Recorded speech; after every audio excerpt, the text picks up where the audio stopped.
दिनभर कारखानामा पसिना बगाउने श्रीमान, रातभर फोनको स्क्रिन हेर्दै निदाउने श्रीमती। हजारौं किलोमिटरको दूरी थियो, तर डुबेको मन एउटै धड्कनमा बाँडेको थियो। एउटा रात आएको त्यो सन्देशले भने उनीहरूको जीवन नै बदलिदियो।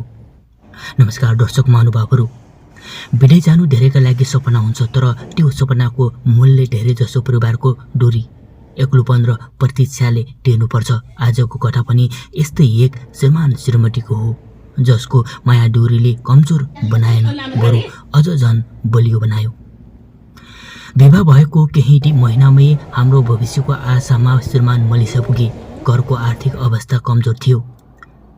बुढाबुढी आमा बुबाको जिम्मेवारी, ऋणको भार र आउने सन्तानको सुन्दर भविष्यको सपना बोकेर उनले विदेश रोजे। गाउँमा श्रीमती एक्लै भइन्। बिहानदेखि बेलुकासम्म घरको काम, परिवारको हेरचाह र श्रीमानको प्रतीक्षामै उनका दिन बित्न थाले। सुरुका केही महिना हरेक रात फोनमा लामो कुरा हुन्थ्यो। दुवैले एक अर्कोलाई हौसला दिन्थे, तर समय बित्दै जाँदा कामको चाप बढ्यो। अहिले श्रीमान ओभर टाइममा व्यस्त हुन्थे, कहिले श्रीमती घरका जिम्मेवारीमा। फोन छोटो हुन थाल्यो, सन्देशको व्याख्या सङ्ख्या पनि घट्दै गयो। डोरीले उनीहरूको मनमा कहिलेकाहीँ शङ्का, चिन्ता र पीडा पनि जन्माउन थाल्यो। तर उनीहरूलाई थाहा थियो, साँचो प्रेम भनेको सधैँ सँगै बस्नु मात्र होइन, कठिन समयलाई पनि विश्वासका साथ पार गर्नु हो। उनीहरूले एक अर्कोलाई दोष दिएनन्, बरु भोलिको राम्रो जीवनको आशामा आजको दुःख सहँदै अघि बढिरहे। तर एक दिन एउटा अप्रत्याशिलो फोन कल आयो। त्यो कलले उनीहरूको जीवनमा यस्तो मोड ल्यायो जसले उनीहरूको प्रेम, विश्वास र सम्बन्धको वास्तविक परीक्षा लिन थालेको थियो। फोन बजेको थियो। मलेसियाको काम सकेर कोठामा फर्किएका रमेशले थाकेको शरीर लिएर फोन उठाए। स्क्रिनमा घरबाट आएको भिडियो कल देखियो। मनमा अनेक कुरा खेल्न थाले। सबै ठिक त छ। फोन उठाउन साथ श्रीमतीको अनुहार देखियो। आँखामा हल्का आँसु थियो, तर मुस्कान लुकाउन खोजिरहेकी थिइन्। के भयो? रमेशले आत्तिँदै सोधे। श्रीमतीले केही क्षण मौन बसेर भनिन्, डराउनु पर्दैन, केही छैन। म तिमीलाई एउटा कुरा भन्न चाहन्थे। धेरै दिनदेखि तिम्रो आवाज राम्रोसँग सुन्न पाएकी थिएन। रमेशको मन भारी भयो। उनले सम्झिए पछिल्ला केही हप्तादेखि उनी बिहानदेखि रातिसम्म ओभरटाइम गरिरहेका थिए। थकानले गर्दा घरमा छोटो कुरा गरेर सुत्ने बानी परेको थियो।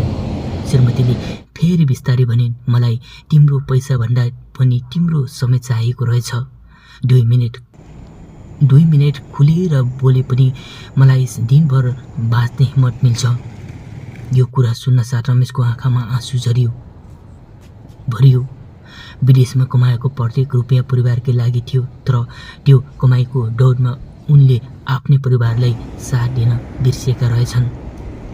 त्यही रात उनले एउटा निर्णय गरे, आवश्यक नपरेसम्म अब हरेक दिन ओभरटाइम नगर्ने।